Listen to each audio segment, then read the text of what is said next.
Hello and welcome! My name is Rhonda Parker and I am the word slinger, game enthusiast, and mastermind behind Words by Parker. If this is your first visit, welcome. And if you're a returning viewer, welcome back. Today we are going to continue our Let's Replay of Dishonored. So, just to catch you up, Corvo has been broken out of prison by a mysterious group, and he is now on his way to meet with them and find out if they are potential allies or not. So, that's where we're going to pick up the game today. Hidden in an old bar on the river, your new allies have plans to share with you. Meet with the Loyalist inner circle to learn what they've got in mind.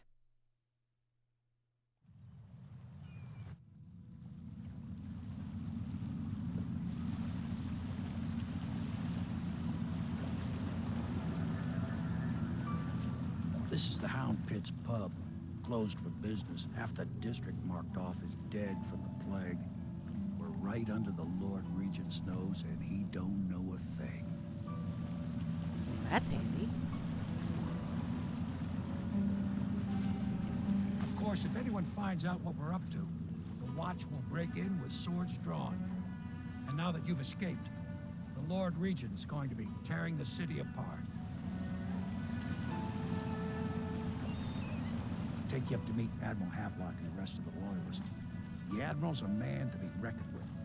If anyone can help you find that missing girl, Lady Emily, and clear your name, he can.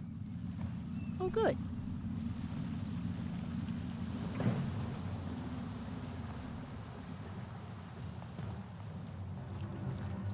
right.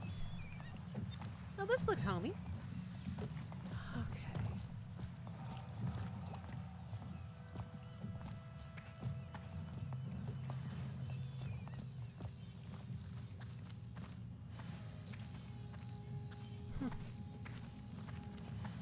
All right.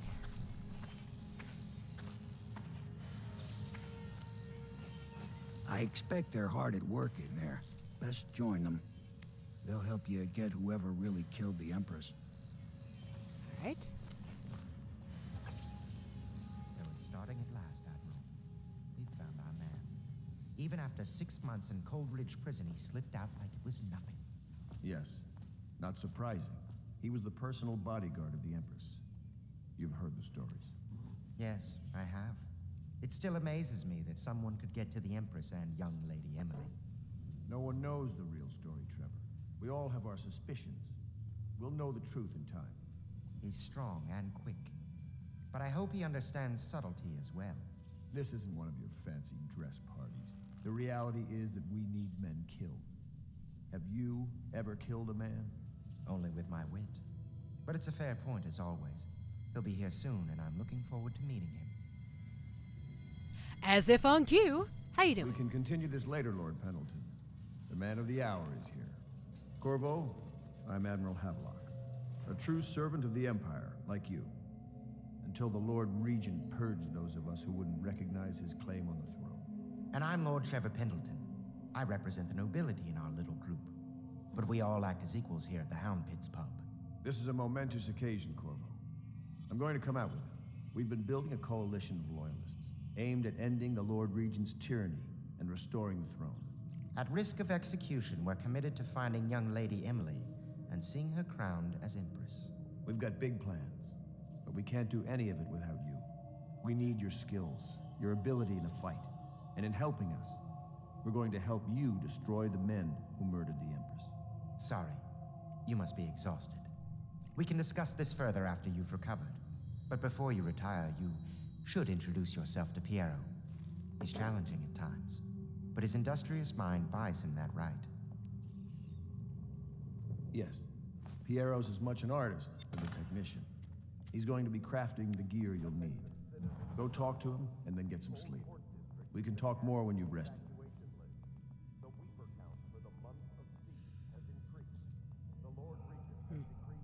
Good to have you with us, Corvo. Nothing against the others, but there's no substitute for a man who's done his service for the crown.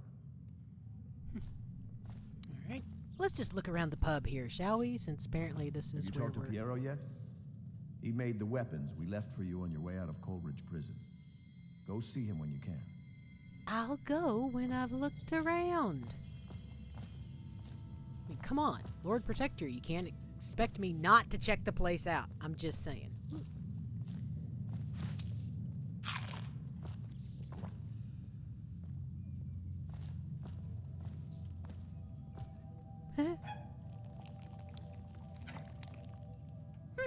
Okay.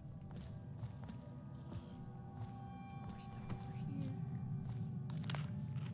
Finally, something that's not jellied eagles. Landing in the distillery district. Due to risk of infectious contact, violators will be taken to the flooded district for treatment and rehabilitation. Ooh, what's over here?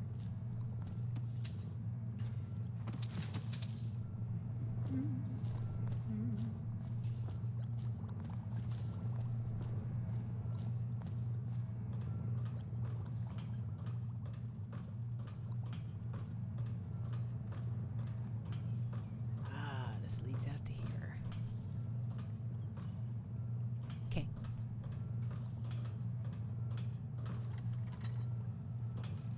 Oh, this is the upstairs. Ooh, a non-rotten Tivian pear. I'll take that. I'm sorry it's so dark. We can't risk being seen. It is a bit romantic, though, isn't it? How you doing? Excuse me. Do not attempt to house or care for a friend or family member who shows signs of blood on their face and chest area. The only way to help them is to bring them to the City Watch. They will be taken to the flooded district for treatment. Yeah, for treatment, quote unquote, right? All right. Excerpt from a series of Overseer Invocations by High Overseer Abram Templeton. And I say to you, brothers, it is here that we make our stand as a righteous force against the growing darkness. It is here that we unite against the spirits of the unknown that would drag us screaming into the night, never to return to our homes, to our families. Together we will serve as a rod to those who would stray from the herd, for the foggy gray wastes of the outsider. We will burn a bright fire with our virtuous actions, so that others will not lose their way. And to those who choose to wander beyond the walls of our homes, in far places, we will strike at them swiftly before they whisper to their neighbors, filling their hearts with strangeness and doubt. Cheerful, charming. Yeah, that's great. Moving on. Okay, that's back of the place. Ooh, more books.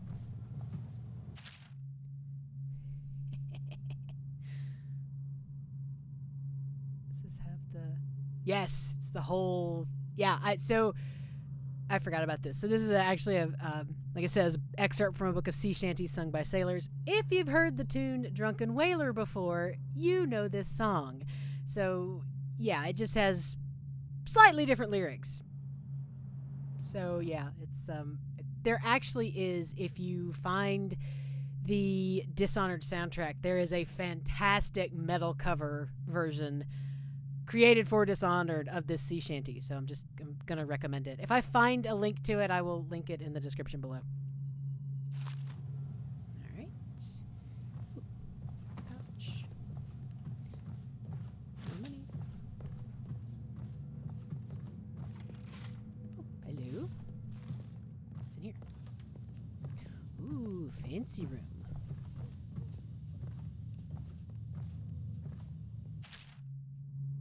Excerpt from the travel journal of a whaler in his final years.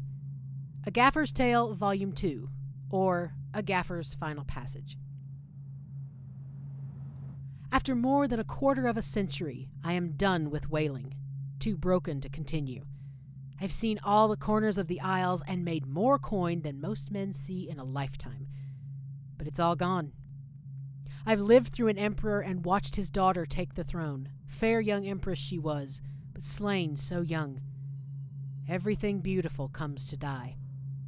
I've eaten in every port of the known world and sailed in the loneliest waters you could imagine. I've seen the cliffs around Pandysia. Even the best of it doesn't give me an ounce of joy. The years come back across my dreams as a line of butchered bodies, long, sleek, and singing among the waves under the moonlight, only to be speared by ugly, weather-scarred men who'd knife each other for a good pair of boots. Each year I had less time to come home. My tongue forgot the language of small chatter, and those who lived in the cities thought me odd. My sister Nina hardly knew what to say to me during our visits. When she lost her business to the Lord Regent's crooked barrister, I was 100 miles east of Morley, gaff hand frozen from the sleet as we tracked the first bull whale we'd seen in months. I helped her as much as I could, but Nina died in the early days of the plague. None of it mattered. If I'm jaded and bitter, it's because this industry has taken away my dreams. The world has beaten me.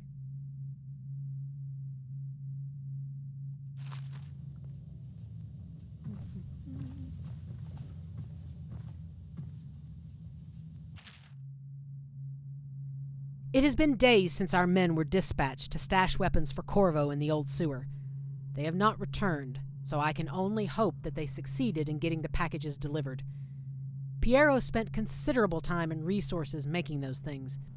If I could find a way to mass-produce them, the Dunwall Navy would secure its place as the dominant force on the globe. But back to Corvo. Can he actually break out of Coldridge, and if so, will he make his way here? I personally give him odds of 1 in 5. I don't know if that's good odds or not. Probably. Log entry 1-4. It seems we have moved to a new phase. Martin's improvisations have borne fruit. The former bodyguard has been freed and is en route to the staging location. With Pendleton's voting bloc and my military connections, all we've lacked is the ability to project lethal force in a controlled manner against a previously inaccessible... to the point, we need a man who can kill the bastards for us. Corvo is more than capable of that, I have no doubt. N-bomb. Is this off? Switch. Switch, where the hell is it? I love it. Switch. Where the... Oh! Well, I should have looked over here first. Here's volume 1 of A Gaffer's Tale. Excerpt from the Travel Journal of a Young Whaler. A Gaffer's Tale, volume 1, or A Gaffer's Early Adventures. My sister Nina and I left Tivia together, saying goodbye to our aunt, the woman who had raised us since childhood. Leaving behind our home city of Yarrow and the cold but beautiful white landscapes we had always known, we boarded a ship for Dunwall. Our parents had left us with a sizable inheritance, and we spent half of this getting to the capital city and establishing a small import shop dedicated to Tivian furs. Once I'd helped Nina establish the business, I was free to pursue my dream. Signing on with a whaling ship was the most exciting thing I've ever done, and I saw it as a means to an end. Someday I would captain my own crew and eventually own a fleet of similar vessels. With tears in her eyes, Nina kissed me farewell, and I did not see her again for many months. As an apprentice to the gaffer, I got to see the tracking and killing of the great beast up close. Nothing had ever fired my spirit so as the wind and pounding waves, racing after a wounded whale, being pulled by a skein of cables embedded in its thick flesh. I changed more in those first 7 months than I had in the previous 7 years. Whaling was beginning to put its mark on me so that Nina barely recognized me when I returned, tan and sinewy with muscle, weather creases already wrinkling the corners of my eyes. But she could see that I was filled with joy, having found my purpose.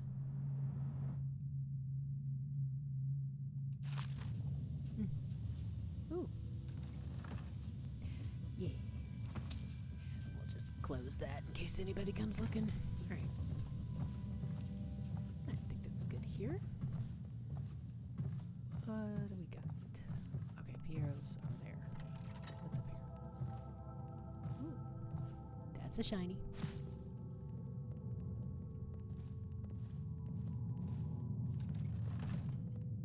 I'm going to call this investigating my allies, not just taking their stuff and reading. Oh, hi, how you doing?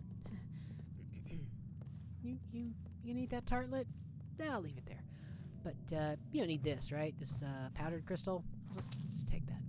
Thanks. Pleased to meet you, Master Corvo. I saw you at court in happier days, but you might not remember. I was once a close ally to the Lord Regent, Hiram Burroughs, back when he was just the spy master. He's one manipulative bastard, I can tell you that. Boy, howdy. All right. My furnishings have been installed at last with no small amount of complaining by that antiquated boatman. The others have no idea what it's like to suffer as I have. Speaking of which... Wallace, please breathe 2 bottles of Dunwall Red, never mind which, and fetch a clean glass. Well, I'll begin again tomorrow. Ah, the nobility. Yes, getting out of here now. All right. And this must be Wallace. If I may, I am the personal assistant to Lord Pendleton, and one of the senior servants at Pendleton House, as was my father. Now I am entrusted with this house, the home of the Loyalists. I have never seen the Admiral fail at any venture. If order can be restored to the city of Dunwall, I believe he can do it. If anyone can get your old life back, it's him. Well, alrighty, Roo. Let's see if there's anything else. So Piero is downstairs, and he's probably in the garage. Oh no, it's a piece of wood. All right.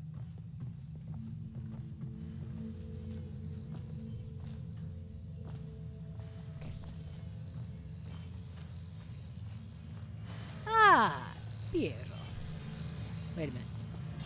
I'll be crafting your weapons and gear. All custom work. For you, I will create the tools of a master assassin. Thank you. No! This cannot happen now. The tank of whale oil's run out. Will you get a new tank from upstairs, please, while I hold this in place? Be careful. The oil's unstable. When it explodes, there's a terrible mess. Sure. Glad to help. What you working on? What you working on? That looks familiar. Okay, we'll come back to that. Ooh, a map. Or a star chart, not a map.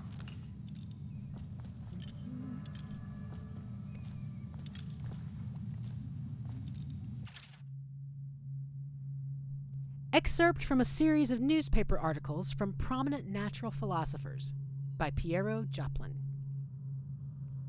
It is through no fault of my own that the average citizen has expressed a preference for Sokolov's elixir over my own formula, sold as Piero's remedy, a name I did not choose if you must know the truth. The public has spoken its usual message of idiocy, spending their coin as a means of selecting Sokolov's formula over mine, which I believe to be equal, if not superior. Much has been made over the popularity of these concoctions as a means of resisting this remarkable new plague. I say remarkable because this strain works with an efficiency we have not seen in the history of the Empire. This plague, now making its way through the city of Dunwall, is unrivaled in its effectiveness. I have studied it with the blood of those so afflicted, and it is nearly perfect. Elegant, in fact. And while it is true that Piero's remedy and Sokolov's elixir are known to protect the body against the plague equally, my own has properties, not fully understood, which relate to the mind itself and the spirit. And it is in this way that my formula wins out. Here is where one should pay attention to this contest. For you see, Sokolov's elixir, with its emphasis on the brute animal body, is a crass goo better suited for livestock. The subtle and secret variants in the key ingredients making up Piero's remedy ensure that it works on the higher functions that separate humankind from the mindless blue-jawed hagfish swimming in the Wrenhaven River. Well, he doesn't think highly of himself at all, now does he? Piero, no, I will not sign off on these purchases. A bag of powdered crystal? Tivian ore? What's wrong with the metals and crystal? King sparrow feathers? If you need feathers, sacrifice your own pillow. Maybe at the academy everything you needed was paid for by tariff and handed out willy-nilly, but this is my bar, or what's left of it, and we're operating on a budget. We're running low on oil, food, elixir, building materials, and everything else, so you've got to slow down. While I'm footing the bill, I will not approve your purchases unless they're absolutely required. No more copper wire or special herbs. If you need those things, go out and scavenge them. Half the city is in ruins, so no one is going to miss any of the odd crap you seem to need. Admiral Havelock.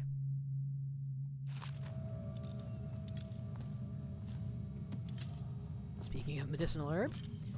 All right. Is it up here? Yes.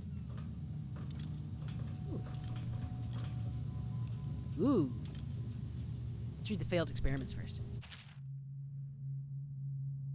Excerpt from a series of lectures on natural philosophy by Piero Joplin.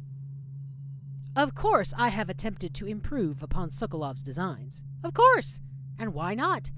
After all, it is likely that his thinking was influenced in some small way by our time together at the Academy.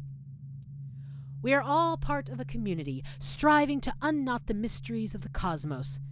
Even those among us who possess the greatest minds are often led to a fruitful line of consideration by, how does one say it, our intellectual subordinates.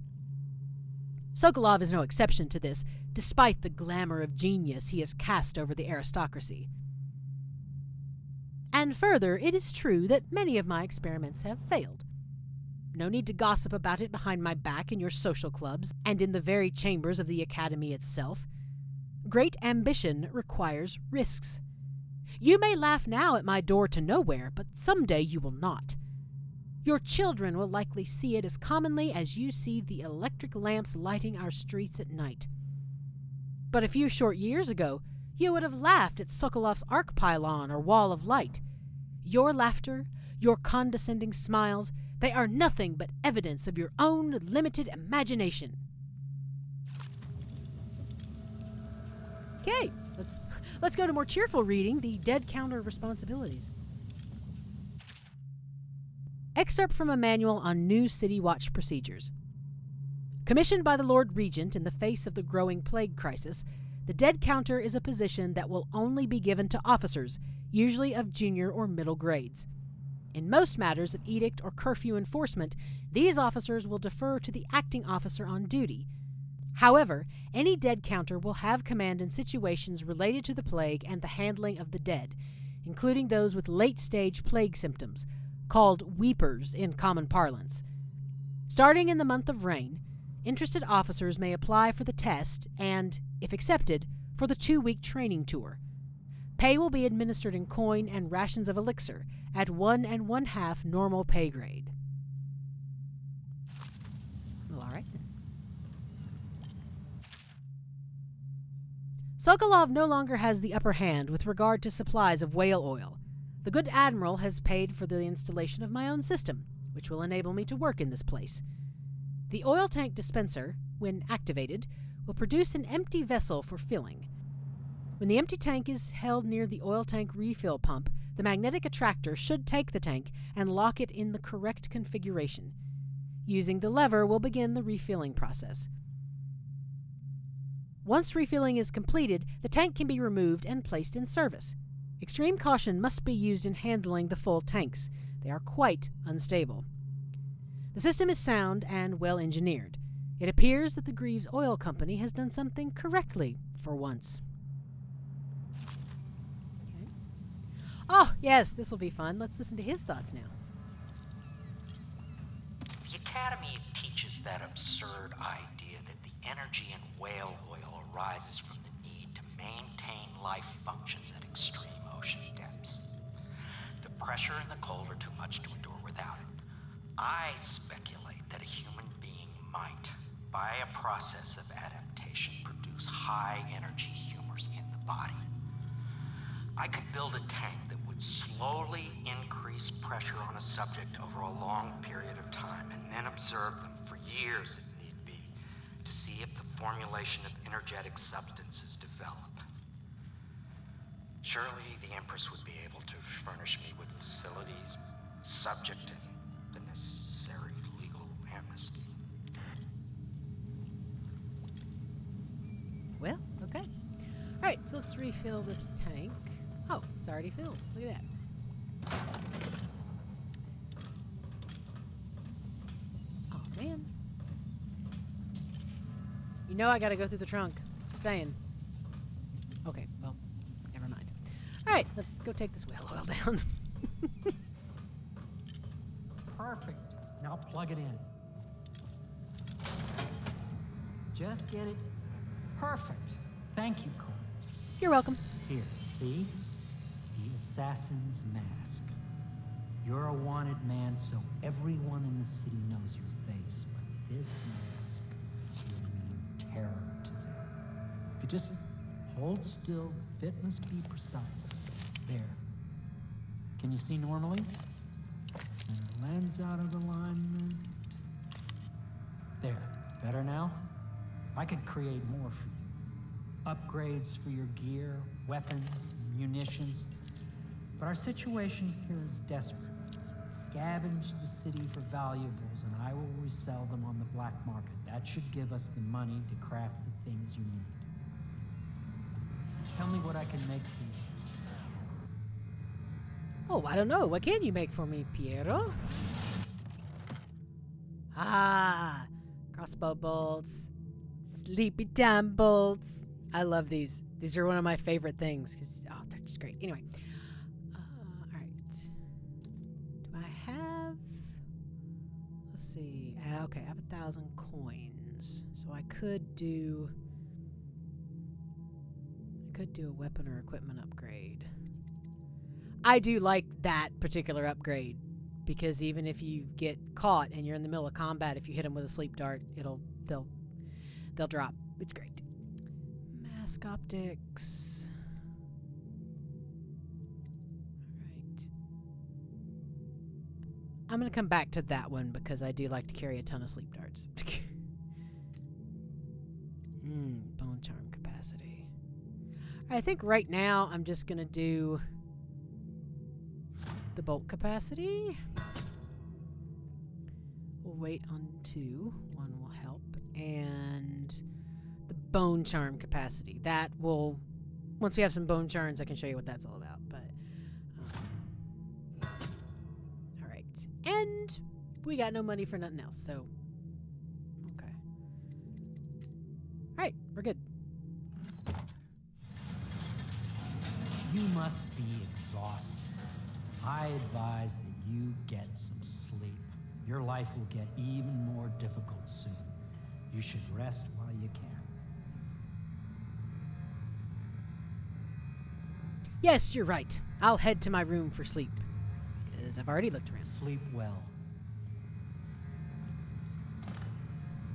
If I sleep at all. Somewhere else.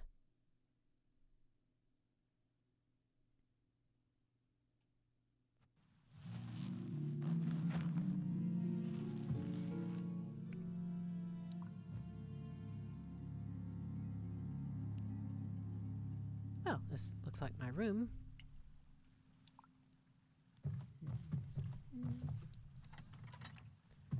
Oh! Well, something's not right. That's a slight understatement. Because I'm pretty sure this was not here before. Just saying. Oh, that's cool. It's flowing back. No, it's flowing up. Oh, check that out. All right. Well, let's go on up here and find out where the hello I am. Strange gravity. All right. Hello, Corvo. How you doing? Your life has taken a turn, has it not? Slight. The Empress is dead. Her precious daughter Emily is lost somewhere in the city, and you will play a pivotal role in the days to come. For this, I have chosen you and drawn you into the void. I am the outsider, and this is my mark. There are forces in the world and beyond the world, great forces that men call magic. And now, these forces will serve your will. Use this newfound power, my gift to you. Come find me. All right. Oh, blink is one of my favorite powers, especially handy if you're doing a Low chaos, clean hands run. Just saying. I just have to remember how to use it. All right, so press RB. All right, so RB is my powers.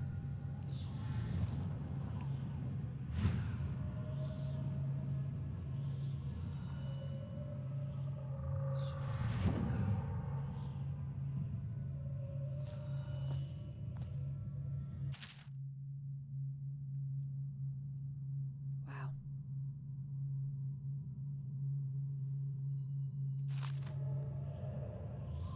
Okay.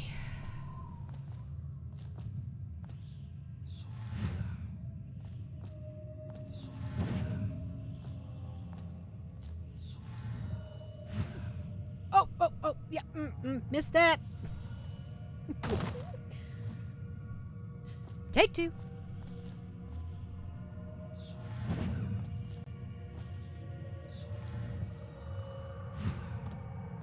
Gee. Okay, so I've got to get like right at the very edge here. Okay, I think that'll do. There we go.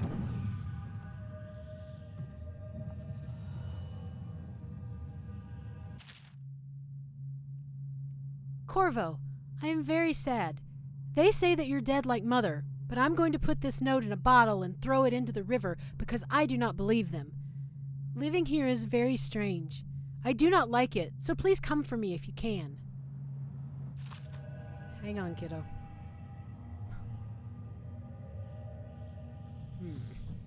Alright, who are these layabouts? Alright. Step over to the edge. Alright. Anything in here? I don't know what I'm going to call this yet, but yeah, here we go. Okay.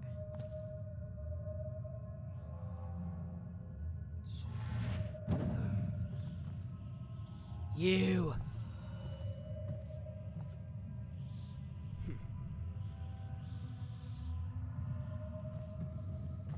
All right. Oh, this will be pleasant.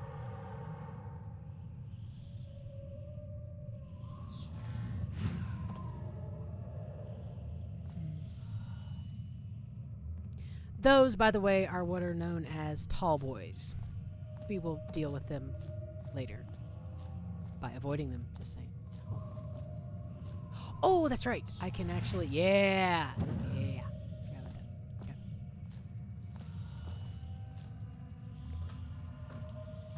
Okay. And down the stairs we go. Where it stops, nobody knows.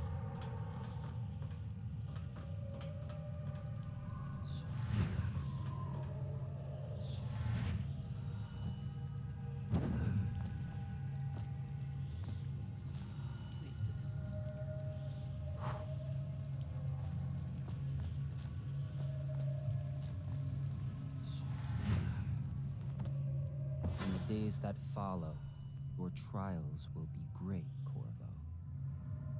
Seek the ancient runes bearing my mark in the lonely places of your world, and at shrines raised in my name. These runes will grant you powers beyond those of other men. To help you find these runes, I give you this, the heart of a living thing, molded by my hands. With this heart, you will hear many secrets, and it will guide you toward my runes, no matter how they may be hidden. Listen to the heart now, and find another rune. All right, but first, I'm opening this chest. The heart helps you find bone charms and runes, which you use to kind of enhance your powers. And the interesting part is when it talks about whispering secrets, it's fascinating because you can maneuver it over like an NPC who's just like a servant or just a regular person, and there will be something that it says about him. I think it's a nice touch.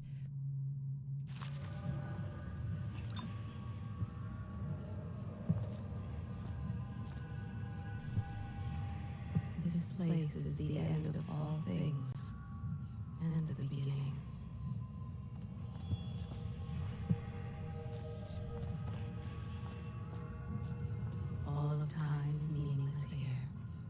neither seconds nor centuries.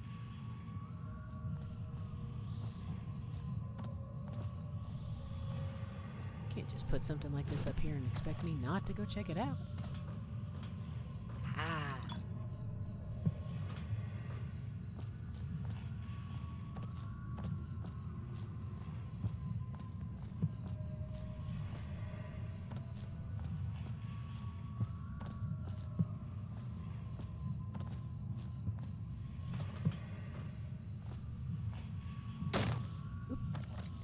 Oopsie.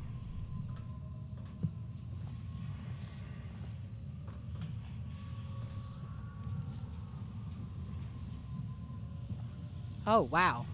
That's... Oh, wow, that is cool. Weird, but cool. Alright, I'm going to guess... Or maybe not. Ah, okay.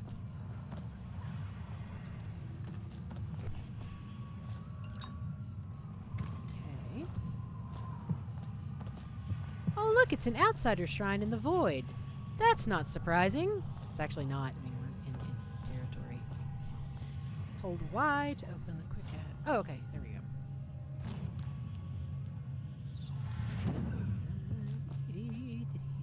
Whoa, that is cool looking.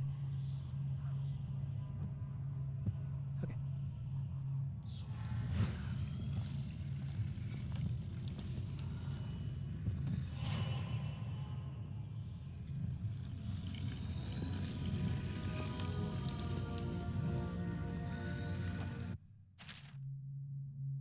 So, the thing about runes... Of course, now I'm seeing the tutorial, I remember. So, the thing about runes is you can exchange them for powers. So, you can make your powers better. One of the ways to use the runes that I usually always do is you can make blink. You can go farther distance. So, and there's other powers that just help in general. So.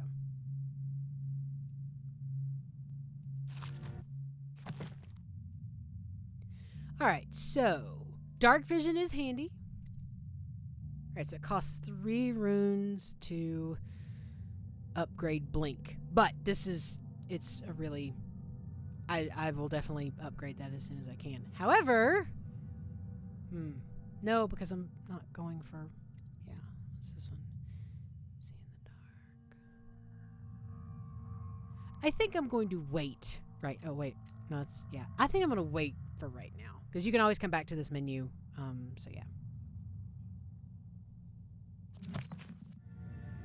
How you use what I have given you falls upon you, as it has to the others before you. And now I return you to your world, but know that I will be watching with great interest. That sounds vaguely like a threat. Alright, so let's wake up in the real world now and find out how we're affected or something.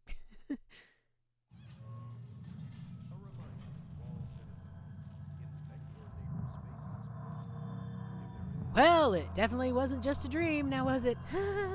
Okay. Alright. Use the heart to find the rune near the Hound Pits Pub. Okay, so we're gonna go pick up the other things that are making noise right now. Is there... Oh, there's lots of things making noise. Okay.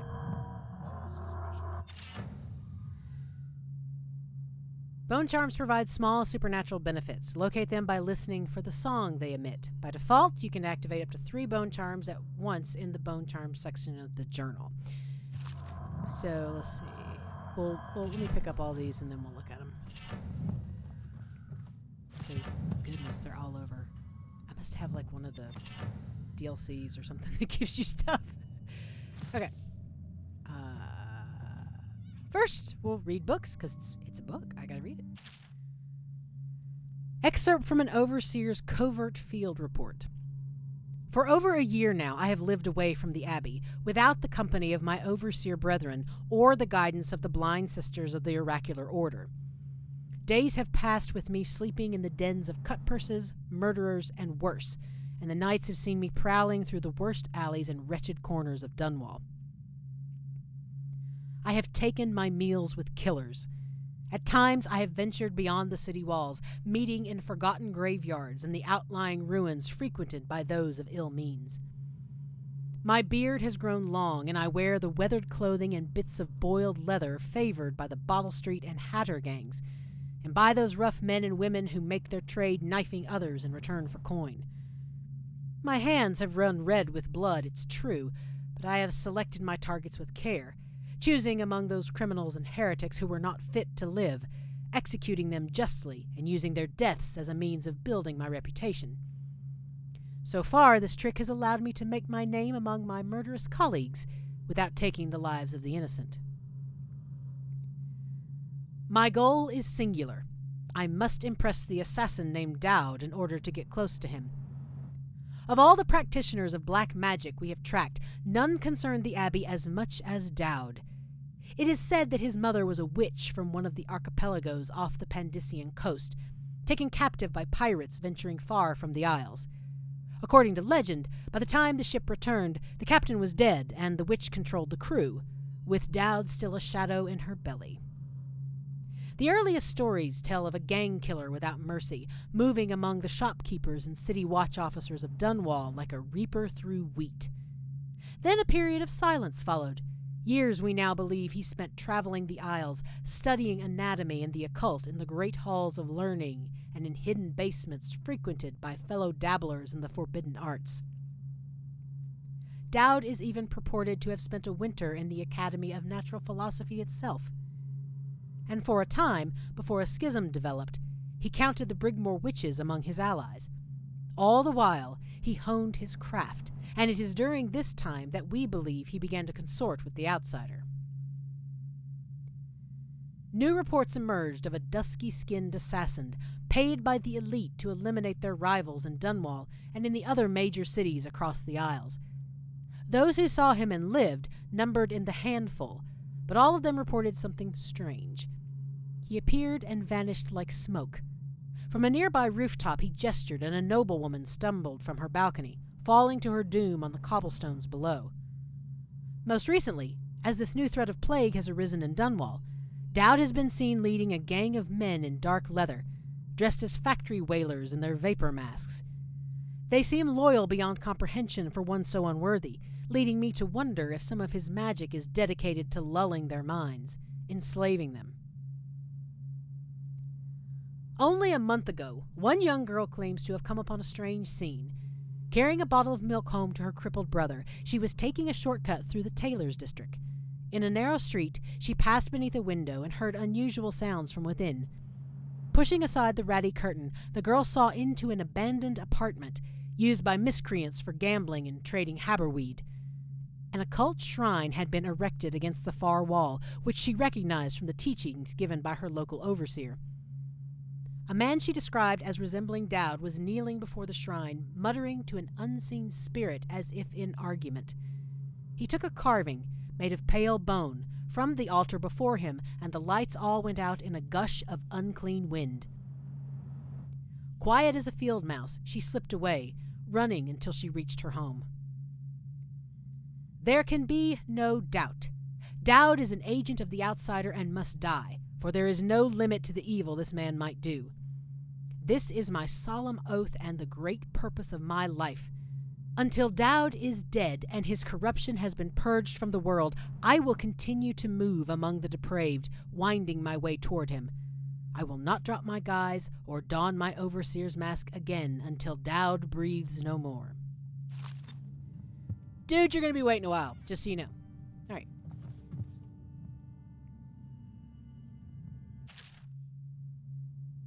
Excerpt from the personal memoirs of Hiram Burroughs, dated several years earlier. This is the 4th day, month of high cold. Progress continues on the suppression of gang activity in the distillery district, but more slowly than I'd expected. The ruffians operating there have been cunning, I'll grant them that, but it's only a matter of time. I'll see their leaders flogged in public and sent beneath the royal executioner's blade. If I had my way, that mute bastard would be working night and day, removing the heads that need removing. Internally, the Empress does not seem pleased with my investigations. It seems that it is beyond her thinking, against her very nature as a trusting person, to believe that traitors move among us, but I know they do. They must. No, Jessamine would rather spend her time with the royal protector. At least he's likely to stop any immediate threat to her safety, but a strong arm is not what's needed against those who would undermine us. How will Corvo's sword stop a poisoned wine glass or an explosive delivered by courier? It will not. There are many threats around us, threats requiring meticulous efforts to police. Young Lady Emily is undisciplined, I'm afraid. Here within Dunwall Tower, she receives instruction from the finest tutors known in the Isles. Yet her mother spoils her, and she spends most of her time lost in imagination, wasting her time drawing, or asking Corvo to teach her to fight with wooden sticks. The girl might rule the Empire someday. Every moment spent at play is a moment wasted.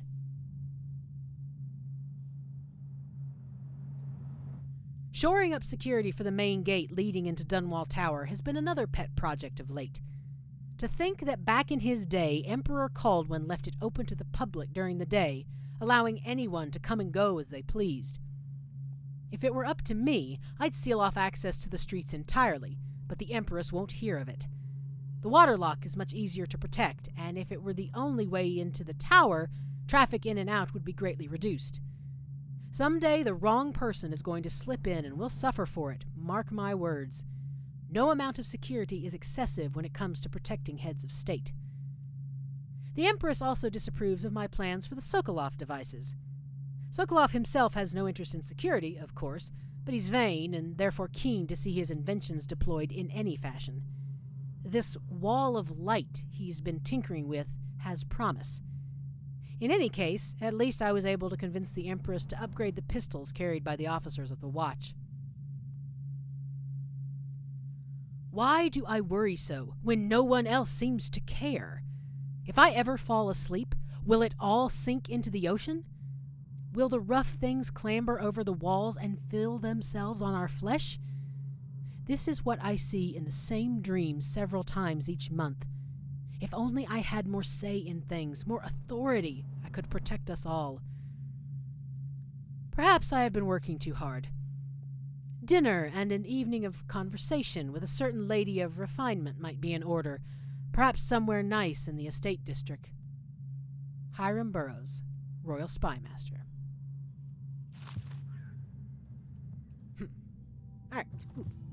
More stuff. Oh my goodness. Pouch.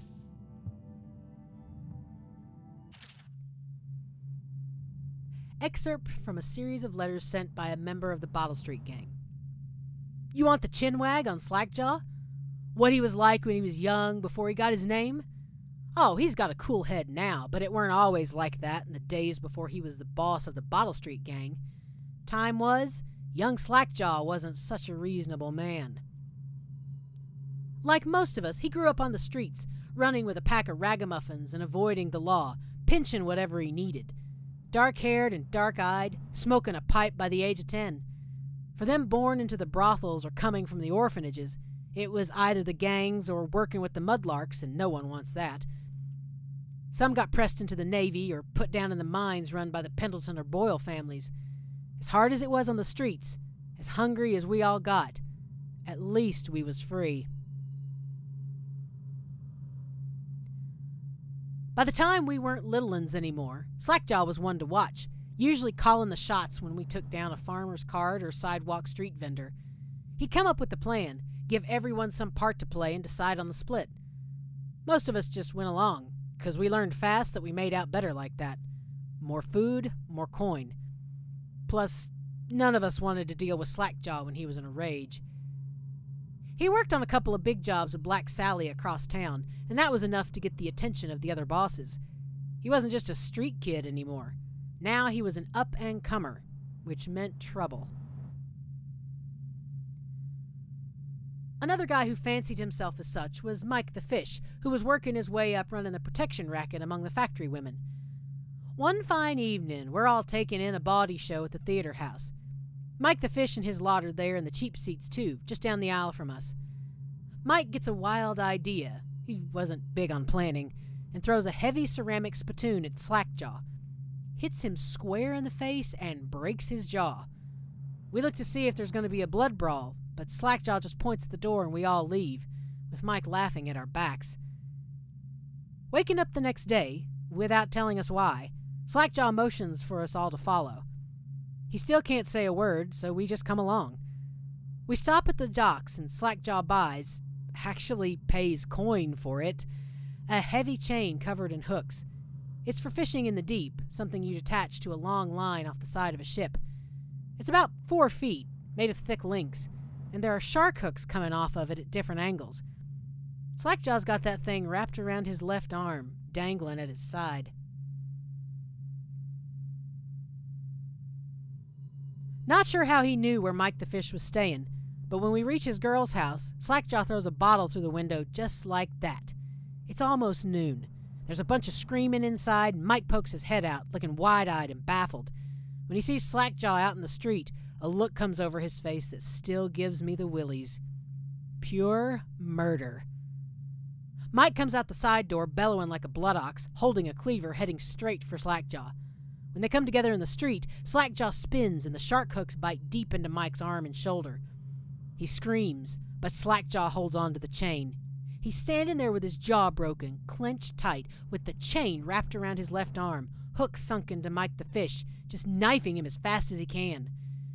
Mike couldn't fight very well, hooked like that and using his left hand, but he was a big guy, and it took a lot of stabbing before he went to his knees.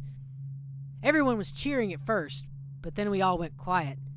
It just kept going and going, until finally it was just Mike the Fish blubbering, crying like a baby, and the sound of Slackjaw's knife. When it was over, and here's the brilliant part, Slackjaw took out a note and stuck to Mike's face with a nail. It just said, "If you want a job, come to Bottle Street." Slackjaw didn't talk right for a couple of months, but word spread fast. By the end of the year, once we had a sizable gang going, he sent out letters to the other bosses, telling them that he was running a brand new crew over on Bottle Street. Most of them laughed or beat up the guys who delivered the letters. Green-Eye Trish even came back missing a thumb. But apparently Slackjaw was expecting that kind of reaction and had a backup plan. A week later, 4 of the bosses were dead. Seemed like a series of unfortunate events, but everyone knew better. One shot dead by the watch while standing in the middle of a meat market. Another slipping and falling into the water, out cold. One of the older bosses found in bed with his belly opened wide and a Tivian pear stuffed into his mouth. Still not sure what that meant. And Sheila Barnsworth was found bubbling in a cauldron of hot wax. Slackjaw sent out another set of letters. Offers to the underbosses, telling them they'd be treated fair as peers. He even sent Green-Eyed Trish with one of the letters. All of the underbosses accepted. After spilling the guts of his main competition, Slackjaw went in for stabilizing his business, real neat-like. Calling in favors, smoothing things over, giving everyone a little bit of coin or drink as a bonus. Showing what he could be like as a boss. So everything got quiet, which always makes the boys of the City Watch nervous, of course. Word went out among the Royal Spy Master's snitches, the responsible citizens group they called themselves, telling everyone working in a shop or sweeping off the front steps of their homes to keep watchful eyes for Slackjaw and his men, trying to suss out what they were up to and what had just happened. But Slackjaw ain't stupid. He greased a few palms among the shopkeepers and the watch, too, telling them that he was in town to stay and that things would be run properly from now on, without so much blood. He was finally a real boss, ready to settle into the business of moving whiskey, running the hound fights, and offering up the ladies and gentlemen of the night, if you take my meaning. Then the plague came. At first it seemed like a good thing. A few people got sick and everyone wanted to buy those potions from Sokolov or Piero. Health elixir or spiritual remedy, they call them. Slackjaw told me he saw an opportunity. We already had an old whiskey factory with a still, where we could water the stuff down and sell it discounted. Doing the same with Sokolov's elixir was a smart plan. Pretty soon, everybody in the slums was sick and business was good. But after a while, there were so many people down with plague that everyone got scared. Everybody started acting real nasty and everything fell apart. When people can't work, they don't have the coin for elixir, watered down or pure. When the Empress died, it seemed like Dunwall would slide into the void. Spymaster Burroughs took over and the Watch started using all that new Sokolov technology. Watchtowers, tall boys, and them arc pylons. They put up a wall of light across Clavering Boulevard and cracked down hard. But Slackjaw surprised us again. Instead of leaving town on a boat bound for Morley or one of the other isles, he stayed and kept it all together. We get as much elixir to fight off the plague as the City Watch with their taxes and rations, and that's kept us alive, so far. Crowley, Bottle Street Gang. Alright, more bone charms. Alright. I must have one of the DLCs that has extra stuff, jeez.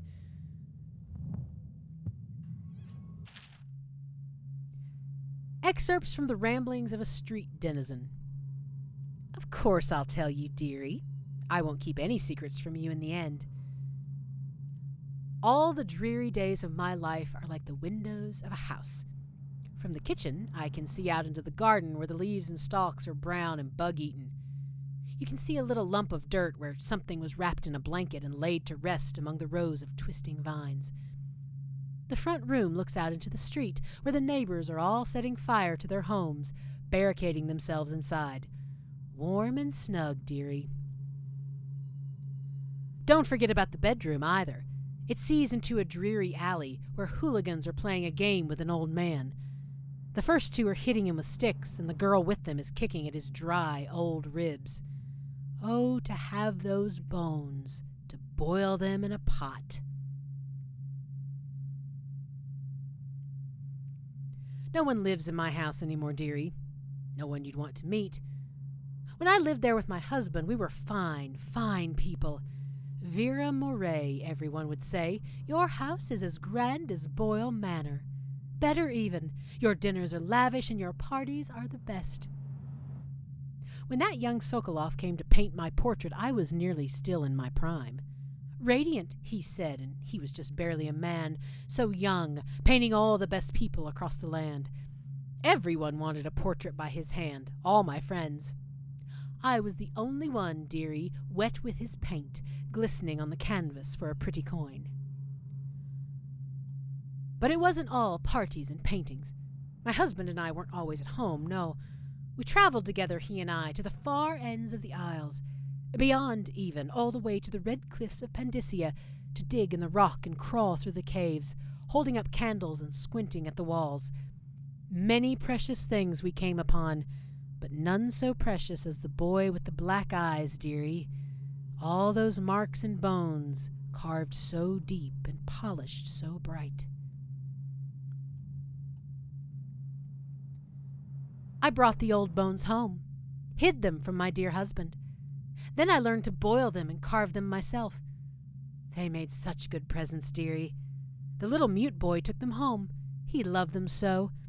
All the time he came back with new bones for me, holding them up so I could see it in his eyes, even though his tongue was still.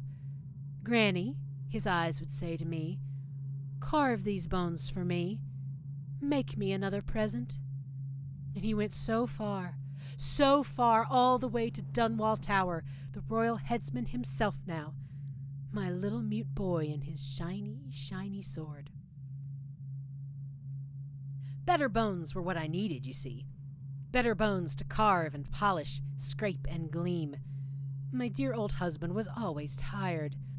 I made him soup, and then he was sick. Better bones was all. For my little mute boy, carved in the name of the one with black eyes. And after my husband was gone, given away as birthday gifts, I didn't want to live there anymore. So now I'm old and don't have many to give my presents to. It's sifting through the garbage for Granny Rags and feeding the little birdies that gather at my feet. No one wants to have tea, dearie, especially those rude louts on Bottle Street. Slackjaw and his boys always meddling with an old woman just trying to make her way. In the end, we'll be together with him, you and me in the dreary night with stars above and below, and always the one with the black eyes, dearie. Attention,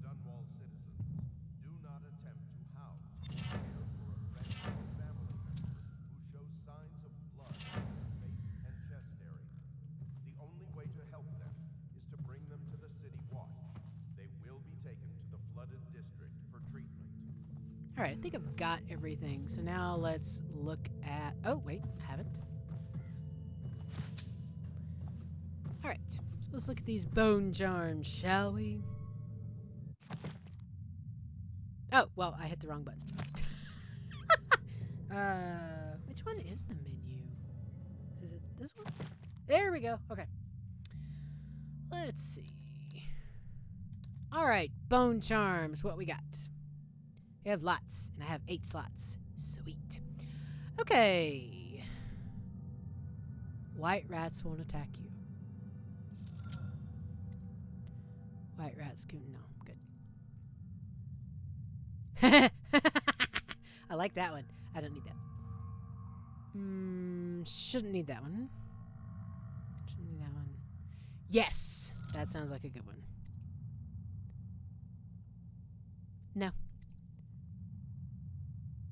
Yes. Let's go down here and see what else I got.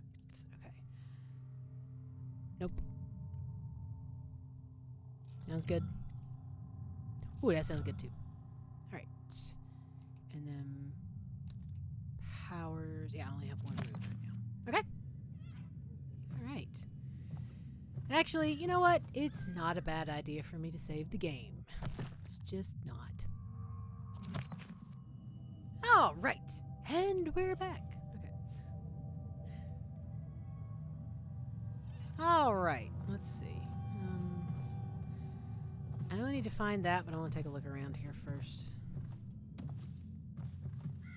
I also need to refamiliarize myself with the layout of the place. Okay, so this up here goes straight into Corvo's room. All right.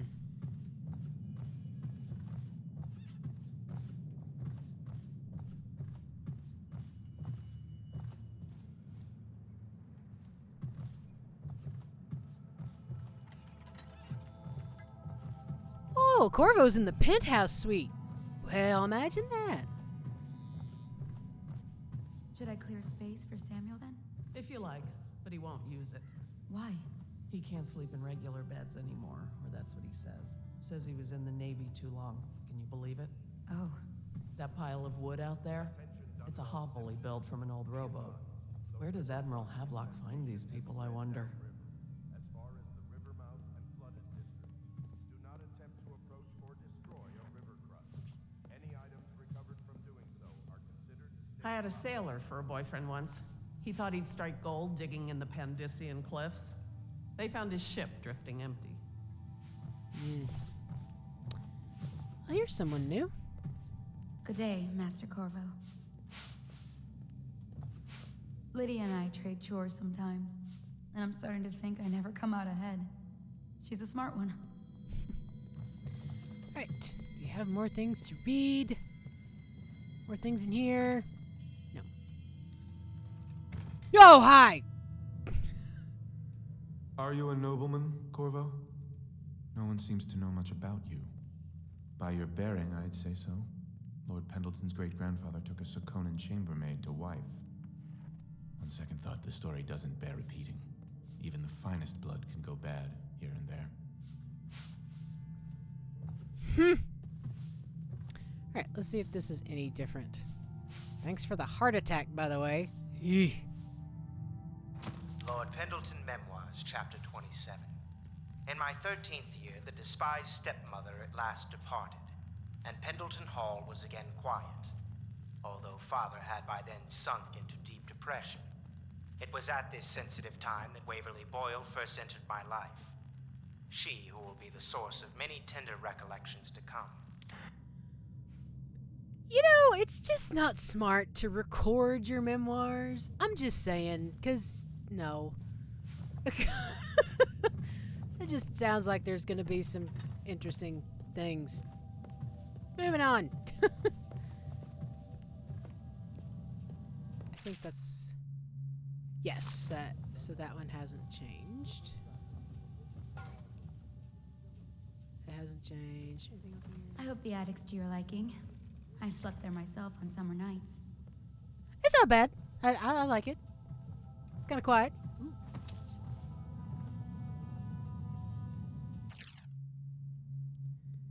Excerpt from a book on naval history. While each of the Isles has some form of naval fleet, none is more envied than that of Bristol, with its long, proud history of great ships and the admirals who command them. Boys come of age in the cities of Bristol hoping to someday captain such a ship, and family dynasties are made by those captains who track down infamous pirates or crush seditious uprisings, as during the Morley insurrection. In times of war and peace, Bristol continues to innovate at sea. The ship designs of Anton Sokolov himself now represent the highest standard in the whaling trade, allowing crews to haul their keel up over the deck and begin their butchery and processing, even as the ship returns to Dunwall. The crews can be seen working on their latest whale as the ship moves slowly up the Wrenhaven River, coming to dock with one of the powerful warehouse companies such as the Greaves Whaling House. Suspended in the rigging overhead and backlit by the setting sun, the silhouette of one of these creatures makes a moving sight as it cruises to its final resting place in the industrial heart of the capital city. All right.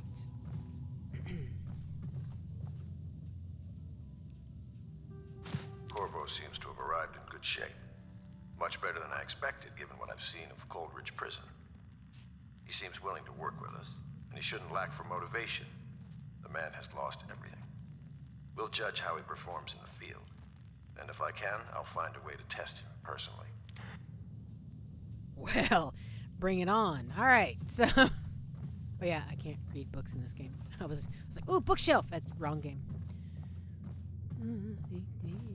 Went to your room. I guess. Oh, this is it. Yeah, there we go. And, yep, I've already read that one.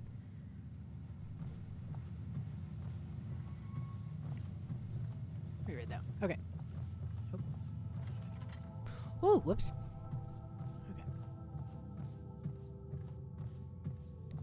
All right, so let's continue our walk downstairs. I have totally forgotten what I'm supposed to do.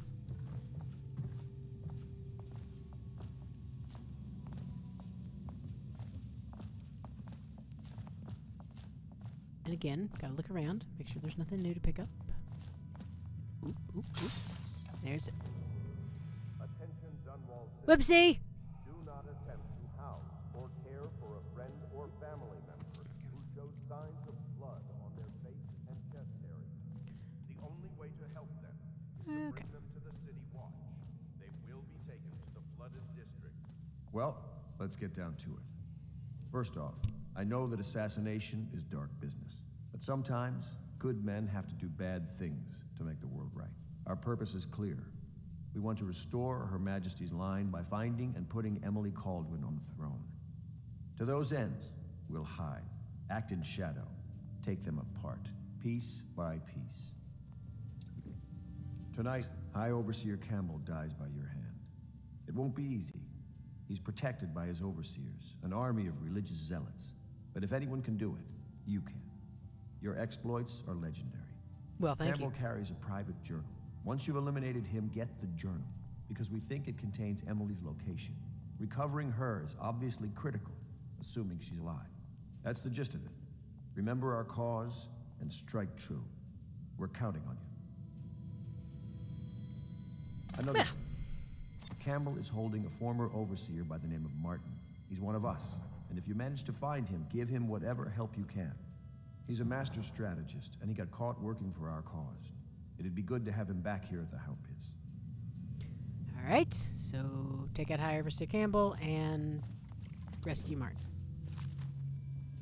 All right. Oh, I was supposed to use the heart, wasn't I? Whoops. And let's see what the heart has to say about this guy. Admiral Havelock has seen more corpses than all the rest put together. Well, he has killed whales and men for profit and in pleasure. He has the bloodlust. He tried to seize control of the military after the Empress. After the Empress was murdered. Oh, Corvo? If you've a moment. Corvo. Hello. I'm Callista. Hello. I work here for Admiral Havelock. I'm sorry to intrude on your business, but this is important. I suspect you're going to kill the High Overseer. That wretched man. There's Not really really. no reason for you to listen to me. But my uncle, Jeff Kernow, still serves as captain in the City Watch.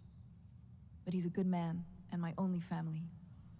The chatter in servant circles is that Campbell just took delivery of an exotic poison. And I think I know why. My uncle's not corruptible like the rest of them. Campbell is going to poison my uncle. Do you think you could protect him? You used to do that, right? Before you had your current profession. Before you became an assassin. I'll look out for him, Callista. Right. Aha. I overheard the Admiral at breakfast, talking about the Overseers. That's all I heard. And I think it's better if I don't know too much about what you people are doing. Agreed. I don't think you should know. No, you shouldn't. Does part of the soul live in the heart? If the heart keeps beating, does He's that my mean uncle, that and the he means spirit a lot is to me. never released His name is into Jeff oblivion? Kernow. Captain Jeff Kernow. I got it. Shoo. Maybe if I go over here where she can't see me. It's like, I just want to listen to the audiograph. Dang it. Does part of the soul live in the heart? If the heart keeps beating, does that mean that the spirit is never released into oblivion? I can keep a heart beating forever with electricity, but what does that mean for any essence trapped within? It'd be easier if I created these processes in waking hours. I am uneasy pursuing avenues that emanate from my dreaming mind.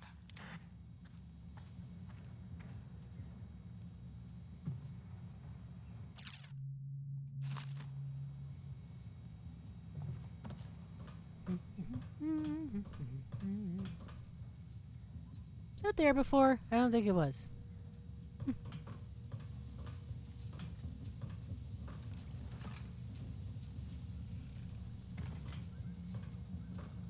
What can I do for you? Yo, I don't. Well, no, I'm good.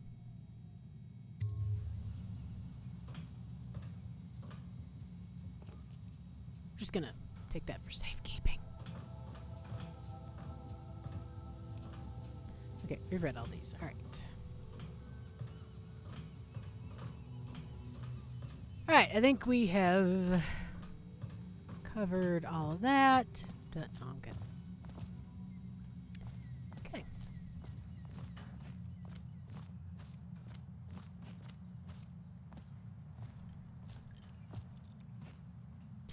All right, I am actually, because this took so long between missions, I'm actually going to stop this episode right here, and we will continue next time. So thank you so much for watching this video. If you liked it, click on the like button. If you didn't, click the dislike button. If you want to see more content from me, make sure you subscribe and hit that bell icon to get notifications.